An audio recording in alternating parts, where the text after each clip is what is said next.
At the age of 17, Adnan Syed was charged and sentenced to life in prison for the murder of his ex-girlfriend Haymin Lee on the 25th of February 2000. Hi, I'm Ethan Jones, and today I'll be speaking to you about Adnan Syed, the 17-year-old teenager, and his trial in the murder of Haymin Lee in Baltimore County. Amelia McDonald-Parry is a writer for the Guardian website, and she is investigating a major fraud that was discovered through the podcast serial in which evidence used against Adnan Syed was shown to be false/incomplete. This evidence presented to the jury and by the prosecution was by using a telephone and cell phone tower to determine Adnan Syed's location. They could convict him of a crime and determine whether he was at the crime scene. However, recent evidence has shown that it is not credible, as McDonald-Parry states, which we know is not credible. This means part of the evidence is unreliable for determining Adnan's exact location on the afternoon of January 13th. During Adnan's trial, the cell phone tower records are used as evidence against him to triangulate his location on January 13th based on his call receiving logs. These cell phone towers were owned by the cell phone company AT&T, and in the fine print of their customer loyalty contract, circa 1998, it says, "Cell phone tower receiving logs are not reliable for determining location."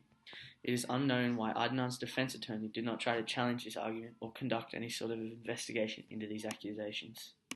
The Huffington Post had published an article on the reliability of the evidence used against Adnan in his trial and chose to specifically target the reliability of the cell phone towers that were around Baltimore in 2000. Adnan's cell phone did ping the towers near Leakin Park, but not around Biggernut. Two incoming calls, but we're not sure who from, originated from the park at 7:09 p.m. and 7:16 p.m, suggesting that whoever Adnan's cell phone was, in fact, there around that time. Jay says in an exclusive interview with The Intercept that he and Adnan buried Lee around midnight, over 5 hours after he had sworn under oath that they had buried her. There are no recorded cell phone logs from that time. This brings me to my final and most important inconsistency. How reliable was Jay Wilds, and who is he lying to? Jay Wilds, throughout the sentencing of Adnan, had changed his statement 3 times and possibly a 4th time if Officer Adcock's statement proves to be reliable. When Jay is first brought in for questioning by a detective, his initial statement for the police is that he had seen Hay's body first in the parking lot of the Best Buy at 3:55 p.m. when Adnan had asked Jay for a lift home.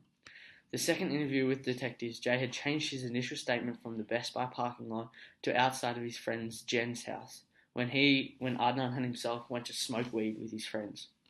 And in an interview with 2014, The Intercept, he had said Adnan had showed him the body outside of his grandmother's house. Vox News had published a specific article on the inconsistencies in Jay's statements and then analysed these changes in statements in the article in depth with no outcome of why he'd changed his statement of where he first saw Hay's body. The reliability of Jay's statements as a key witness is questioned by Adnan's defense attorney, Cristina Gutierrez, and she asked him the question during the trial, "Do you deny the fact that you have changed your statement more than once to make yourself look better in the eyes of the law?"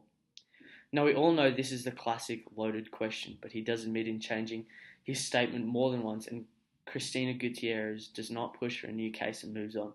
It is not clear why she does this. Due to the poor planning of Adnan's defense attorney, Adnan was sent to the Maryland State Penitentiary for first-degree murder. It is clear that the evidence that is against Adnan is not enough to convict anybody of a first-degree murder, let alone a 17-year-old teenager still in high school with no criminal history. The evidence put in against Adnan by the state was not sufficient enough to convict anybody of murder.